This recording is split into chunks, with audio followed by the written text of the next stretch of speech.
content creators, do you ever turn on your camera and you go, don't do it, don't do it? Well, this is one of those don't do it days. Man, I've had a hell of a couple of, I don't know, let me get rid of this, a couple of weirdo days, you know, the Mother's Day thing and the date of my dad's dying and my wife dying not that long ago. You know, just some stuff just kind of gets on you, overwhelming. That ain't what I want to talk about. Just letting you know, it's like some of you ask me like, oh, Jimmy, you seem upset. Well, yeah, I mean, come on. Oh, you seem so angry today. Look, I'm a ranting channel, okay? I'm not here to tell you jokes, not today. You know, let me tell you something though. I really didn't want to make this video because I knew I was going to be an asshole. So fair warning, Jimmy rants. Hello. Let me get my fidgety pen. What do I want to talk about? Good God. You guys ought to just get off here today. You don't even listen to this. This is going to be probably one of the worst videos I ever made, but you know what? I don't give a shit. I'm going to make it anyway. I tell you what, I really like one thing. There is something positive. I love the poll questions. I have really enjoyed putting on these poll questions, and it seems like many of you do too. Now, not everybody likes poll questions, I can see. Now, I have to get on my wife's phone. I got to read some stuff because I want to get it right. But I put a poll question on the other day, and this deals with you wonderful, lovely RV people. Oh, you lovely, precious people. Some of you. But I did a poll question and I said, I'm reading this off the phone. In your opinion, what's the most aggravating thing full-time RVers do? And you guys, you jumped in there, you did what you were supposed to do, and you gave what you thought was an honest answer. Well, there was a lady, and I don't want to, dox her out. I think I understand what she's saying. I kind of get it. Just because there's a few jackasses, you see those few jackasses in the RV community, they make it really bad for the good ones. And this lady here, Cheryl, and her husband, they're probably one of the good ones. And because of the way everybody answered, it offended her. I understand that. I understand. Cheryl, I understand it. Well, anyway, this is what Cheryl wrote to me, okay? Maybe you saw it, I don't know. And then I'm going to read my answer too, my long-winded answer, but I'm trying to address some things that she said, and I got to read it off of here because I want to get it right. Cheryl said, as a full-time RVer who travels most of the year, I find these statements offensive. My husband and I both worked over 45 years and have pensions and Social Security to live on. We have never used BLM land to camp on. The money we spend on food, gas, and campground fees should cover any taxes we would have paid if we lived in the local community. Fair enough, fair enough. So this is what I wrote. Kind of long-winded, but this is what I wrote. Right or wrong, this is what I wrote. I'm addressing her. I really like these poll questions. Let me blow this up. Man, I can't even hardly see trying to read. I said, I respect that you and your husband worked hard for 45 plus years and live responsibly on your pensions and your Social Security. That's awesome. The poll wasn't aimed at every full-time RVer, just the aggravating stuff that a lot of us are seeing out there. And I know y'all know what I mean. On the taxes part,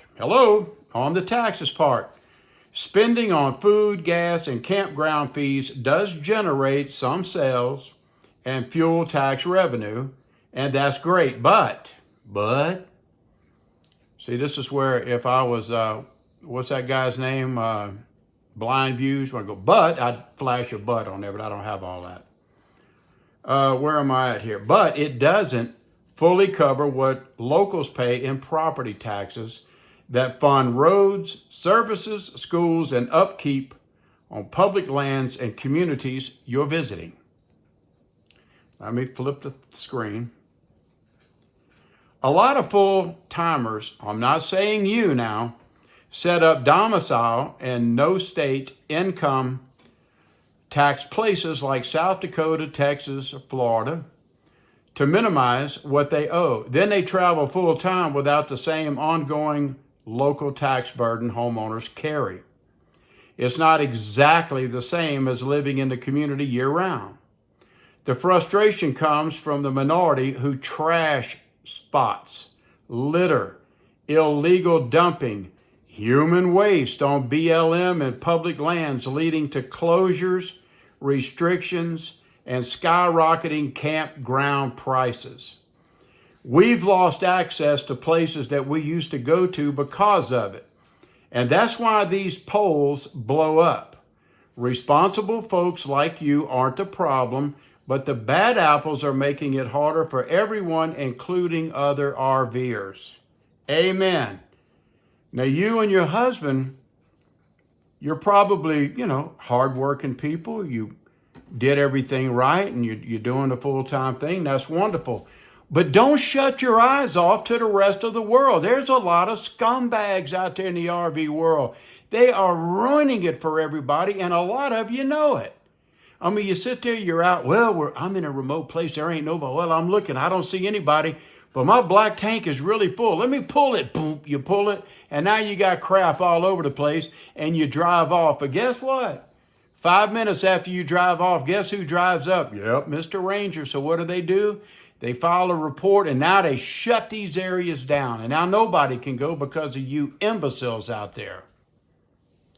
Some of you people are just scumbags out there in the RV business, and you're just a bunch of mooches, and you're just a bunch of maggots. You always got that hand out, always expecting everybody to pay for you and buy your gas, and while you're pissing and moaning, oh, my transmission's missing, I need money. Well, you put out the call that you need money, and all these dumbasses send you money. And when they send you the money, you've already got the transmission fixed. You just expect the people, your people, to pay for your stuff. Why? Because you are a leech, a parasite and a leech. That's just about why, I loved RVing. I've been RVing, like I said, ever since I was probably 14 years old, taking vacations with my family and stuff. But a lot of you guys have ruined it. You've ruined it. And all of you jackasses out there walking around, I'm a professional, I'm a content creator, I work for Google. No, you don't. You're a jackass. What you're doing out there is you're trying to sell, and I've said this a million times, you're trying to package this beautiful RV life, and you got your smiles. Oh, it's so lovely, and I love it. And everybody should just sell their houses and quit their jobs and come be out here with us and be free. We RVers, we created freedom. No, you didn't. You didn't create nothing. What you created is just a bunch of grifting. You've created being a mooch. That's what a lot of you do. Not all of you, but a lot of you do. Maggots, parasites, and leeches. You need to stop. I guess I need to stop. You've ruined it for us. Because now you have packaged and sold the RV life as being so wonderful. Hundreds of thousands of people are doing it, and they don't know what they're doing, and they're screwing everything up for everybody else, and now they're shutting down all kind of things for people that we used to could go to for free. But thanks to you, we can't do it anymore. And now it's such a flooded industry out there with everybody wanting to be free, the free, cheap, and easy life. You know the shit that you people sell, that's total bullshit. Stay in your homes, people. Stay in your apartment if you can. Now, if you get to a point where you have to leave for financial reasons and you have to live in your car or something, that's different. I'm not talking about that. Man, you guys have made it now to where the campground people which now are lobbying cities like, hey, let's lobby. We don't want people staying on the street. We don't want them there. We want these bums off. We want them in our campground. Well, hey, now that they get passed all these laws in the cities, now they have to come to our campgrounds. Why don't we triple the price of the campgrounds? You've made it unaffordable. I mean, you want to go and take your RV and you buy an RV, and I mean, some RVs are very expensive, very, very expensive. And so not on top of what you pay for your RV and your expensive trucks and all the supplies and the gear and everything, you got a hell of a lot of money invested in this rig. So now you think you can go out to like a cheap, used to be a fairly reasonable cheap campground for $25, $30 a night and enjoy yourself rather than stay in a $150 to $250 motel. And it's so high now nobody can stay there. The campground fees are almost as high as the hotels. Thanks a lot, RVers. Thanks a lot, Parasites and Leeches. You did a beautiful thing. You destroyed it for everybody. I think I'm going to just totally I was thinking about maybe buying another RV. Maybe. But you know what? Because of crap like this, like videos like this, I don't know if I want to anymore. I don't know if I want to be associated with these maggots, parasites, and leeches. I really don't. I think I'm just going to go and stay in nice hotels. Yeah, it may cost me a little bit of money, but it's real nice to have room service. It's real nice to just have a wonderful shower and a nice bed with television and air conditioning and heating and live like normal civilized people rather than emptying your trash and your black and gray tanks out on public lands. What the hell is wrong with you people, man? I'm Jimmy Rance. Yeah.